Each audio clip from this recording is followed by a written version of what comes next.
मुझे इस पर कोई बहस नहीं करनी। और जैसे तुम्हारी ये मजबूरी है कि तुम्हें मेरे साथ ही रहना है, वैसे ही आज से तुम्हारी ये भी मजबूरी है कि तुम्हें उस घर में नहीं जाना है।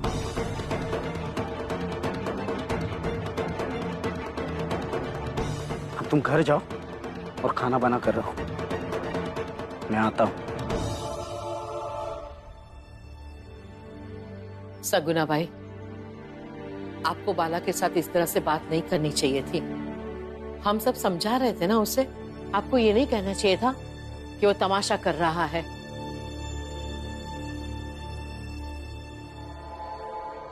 क्या मतलब है आपका? मेरी भाभी भी इस घर की सदस्य है और वो जिसे चाहे वो बोल सकती है।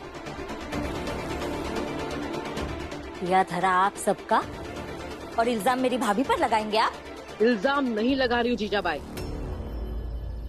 मैं सिर्फ ये कह रही हूँ कि जब हम बात कर रहे थे बाला के साथ, इन्हें क्या जरूरत थी उसके साथ बात करने की। मीरा,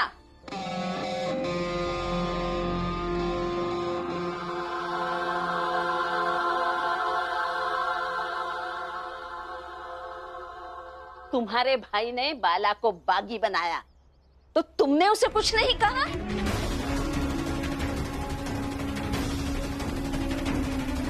और ये भीम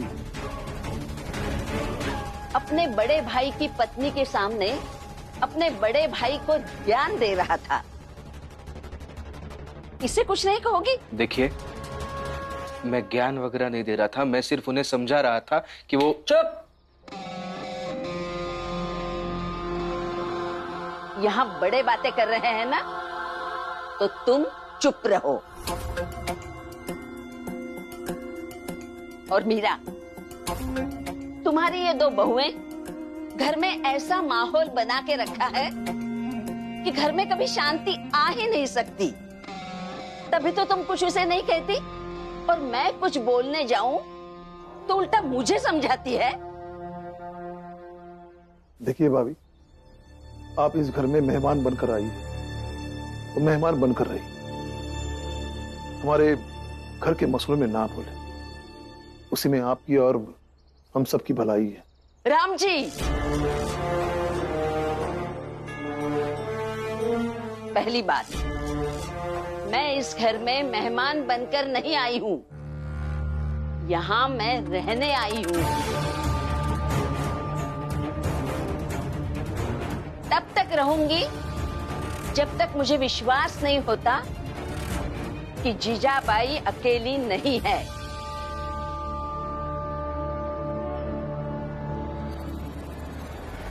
और दूसरी बात,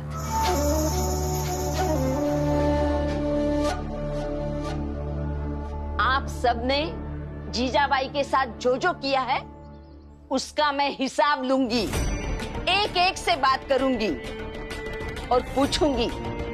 सबको जवाब देना पड़ेगा और जिम्मेदारी भी लेनी पड़ेगी, समझे?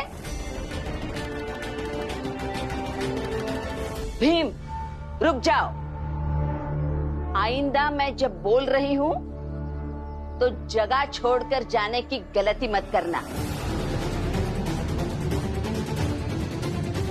जा इसलिए रहा हूं क्योंकि मुझे नहीं लगता इन सब विषयों से मेरा कोई लेना देना है। तुम्हें लगता तो बहुत कुछ है, और यही लगना ये इस घर के लिए काल है।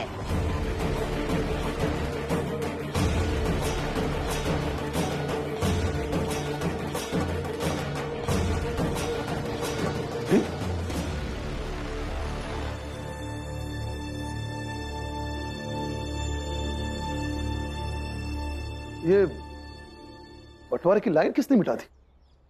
मैंने मिटवा दी। आपने? लेकिन आपने ऐसा क्यों किया? इसलिए कि घर की भलाई एक रहने में ही होती है। सही बात। वैसे देखा जाए तो बंटवारा कोई नहीं चाहता, लेकिन कुछ चीजें घर के लिए अच्छी होती है। मैं भी ये सब इस घर की भलाई के लिए ही कर रही हूँ।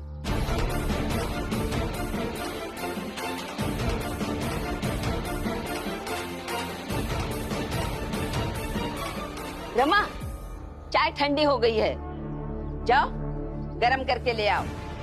और हाँ, मैं बाहर आंगन में बैठकर चाय पीऊंगी, वहां चाय लेके आओ।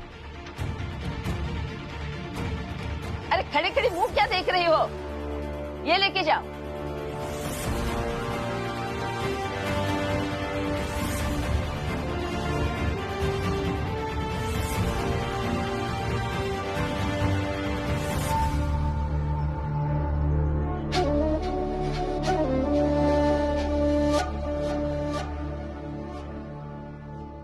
मैंने देखे उस भीमराव के आंसू,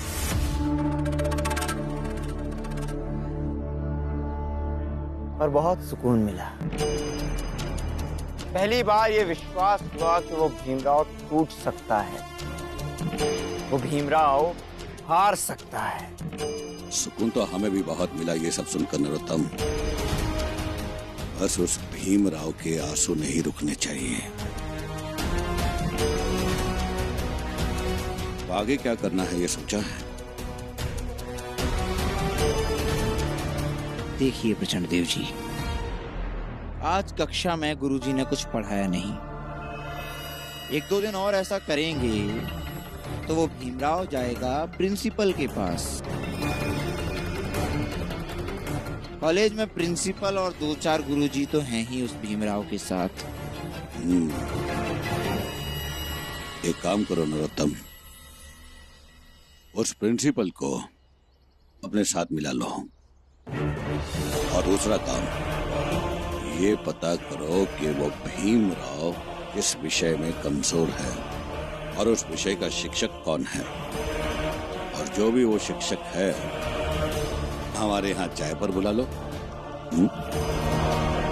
अब परीक्षा शुरू होने में ज्यादा समय नहीं है और हम हर हाल में ये चाहते हैं वो भीमराव 1 या 2 विषयों में फेल हो जाए और हम उसे फेल कर कर रहेंगे। तभी तो उसके आंसू और मोटे होंगे। और जितने मोटे आंसू उतनी ज्यादा खुशी। मैं अवश्य कोशिश करूंगा प्रचंड देव जी। नहीं नरोत्तम, कोशिश नहीं, क्योंकि ये कहो कि ये काम तुम अवश्य करके रहोगे। हम उस भीमराव को टूटते हुए और रोते हुए देखना चाहते हैं। जैसा आपने कहा वैसा ही होगा प्रचंड देव जी, अवश्य होगा। प्रणाम। एक खबर है जो शायद तुम्हें पता ना हो। वो क्या? भीमराव के घर में एक महिला आई है, सगुना नाम की। हितेश बता रहा था कि वो हमारे बहुत काम आ सकती है। अच्छा,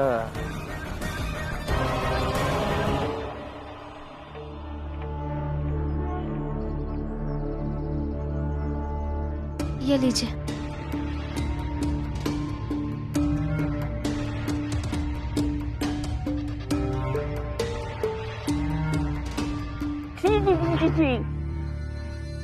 चीची, कितना घटिया चाय है।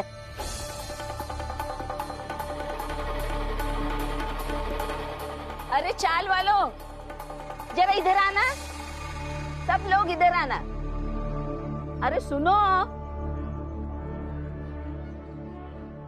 देखा, ये चाय मेरी बहू रमा ने बनाई है और ये इतनी घटिया है कि इतनी घटिया चाय मैंने कभी भी नहीं पी थी। आज तक की सबसे घटिया चाय। छी।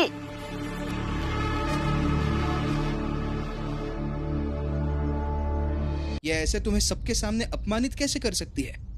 अभी बता के आता हूँ। नहीं, जाने दीजिए ना, आप शांत हो जाइए ना। आप लेकिन क्यों? आप शांत हो जाइए। देखो, आप सब बताओ, रमा ने इतनी घटिया चाय क्यों बनाई है? सगुना भाई, एक बात बताओ, किसी के घर ऐसे मेहमान बनकर आना और उसी घर के लोगों की ऐसी बेइज्जती करना अच्छा लगता है क्या? मेहमान?